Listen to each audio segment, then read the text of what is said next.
Farhad Ahmed has a degree in photography and he still uses his camera whenever he can. His brother Jaff also has a degree. His is in information technology. But now they make their money from the restaurant in Southsea, started by their father 30 years ago. They now run it, and that's something they never imagined doing.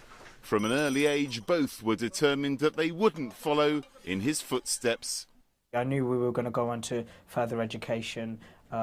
Definitely didn't think we would end up in the restaurant. It was just one of those things that we just thought, no way, we're not, because we saw how hard Dad worked, and it was quite, you know, I mean, in a restaurant, it's unsociable hours, so therefore you're working those hours, and it didn't really appeal to us. They're not alone.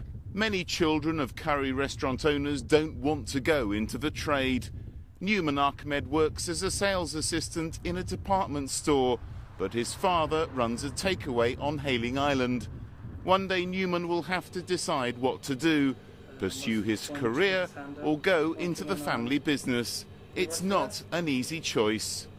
Some of the hours are very unsociable, and the kind of work environment I'm in, I work like 9 to 5, come home, chill out, go out with my friends. I enjoy doing that, but I'm thinking if I'm doing the restaurant trade, because it's very long hours, I want to get time to socialise with my friends and just have a normal kind of life, basically.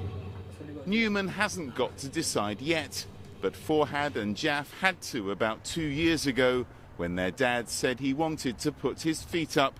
They could take the restaurant on, or he would sell up. That was really unthinkable as well, selling the restaurant and seeing somebody else walking past and seeing somebody else run it. It'd be very strange. I mean, it's been part of all our lives. You know, I'm 24, the restaurant's 30 years old, and all our friends, family, everyone comes in. There's so many memories here. So they took over the business, but their father, known to everyone as George, still pops by to offer help and advice. How easy has it been for you to step back? It must have been hard after 30 years. Well, yes, I did step back, but now and then, time and time, I come see them and make sure if they need my help, I provide that, my experience. So this is one family restaurant with a future. Maybe George's sons will be running it for another 30 years. Any regrets?